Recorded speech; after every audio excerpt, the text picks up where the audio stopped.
ಹಲವಾರು ಜನರಿಗೆ ಹಸಿ ತರಕಾರಿ ತಿಂದರೆ ಹೊಟ್ಟೆ ಒಳಗಡೆ ಲೈಟಿಗೆ ಒಂದು ಸ್ವಲ್ಪ ಗ್ಯಾಸಿ ಫೀಲಿಂಗ್ ಬರೋದಕ್ಕೆ ಸ್ಟಾರ್ಟ್ ಆಗುತ್ತೆ. ಇದಕ್ಕೆ ಸಿಂಪಲ್ ರೀಸನ್ ಏನು ಅಂತಂದರೆ, ನಾವು ತಿಂತಿರೋಂಥ ತರಕಾರಿ ಒಳಗಡೆ ಇರೋಂಥ ಸೆಲ್ಯುಲೋಸ್ನ ಬ್ರೇಕ್ ಡೌನ್ ಮಾಡೋದು ನಮ್ಮ ಬಾಡಿಗೆ ಒಂದು ಸ್ವಲ್ಪ ಕಷ್ಟ ಆಗ್ಬೋದು. ಅದೊಂದು ಕಾರಣಕ್ಕೋಸ್ಕರನೇ ಆ್ಯಕ್ಚುಲಾಗಿ ಆ ಪರ್ಟಿಕ್ಯುಲರ್ ಬ್ಯಾಕ್ಟೀರಿಯಾಸ್ ಇರ್ಬೋದು, ಇಲ್ಲಾಂದರೆ ಕಮ್ಮಿ ಪ್ರಮಾಣದಲ್ಲಿ ಇತ್ತು ಅಂತಂದರೆ ಅದರಿಂದ ಆ್ಯಕ್ಚುಲಿ ಬ್ರೇಕ್ ಡೌನ್ ಮಾಡೋದಕ್ಕಾಗೋದಿಲ್ಲ. ಆ ಪರ್ಟಿಕ್ಯುಲರ್ ಸಿಚುವೇಷನಿಂದ ತುಂಬಾ ಗ್ಯಾಸಿ ಫೀಲಿಂಗ್ ಎಲ್ಲ ಸ್ಟಾರ್ಟ್ ಆಗುತ್ತೆ. ಇದಕ್ಕೆ ಸೊಲ್ಯೂಷನ್ ಏನು ಅಂತಂದರೆ ಆಬ್ವಿಯಸ್ಲಿ ಬಾಯ್ಲ್ ಮಾಡಿ ಕನ್ಸ್ಯೂಮ್ ಮಾಡಬೇಕು.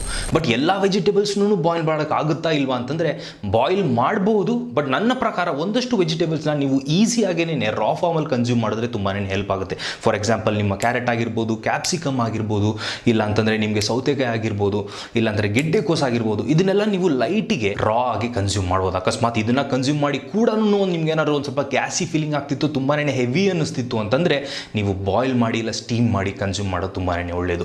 ಇದ್ರ ಬಗ್ಗೆ ಒಂದು ಕಂಪ್ಲೀಟ್ ವಿಡಿಯೋ ಮಾಡಿದ್ದೀನಿ, ಯಾವ್ಯಾವ ತರಕಾರಿಗಳನ್ನ ನೀವು ಆ್ಯಕ್ಚುಲಾಗಿ ಸ್ಟೀಮ್ ಮಾಡಬೇಕು ನಿಮ್ಮ ಸಿಚುವೇಶನ್ ಪ್ರಕಾರ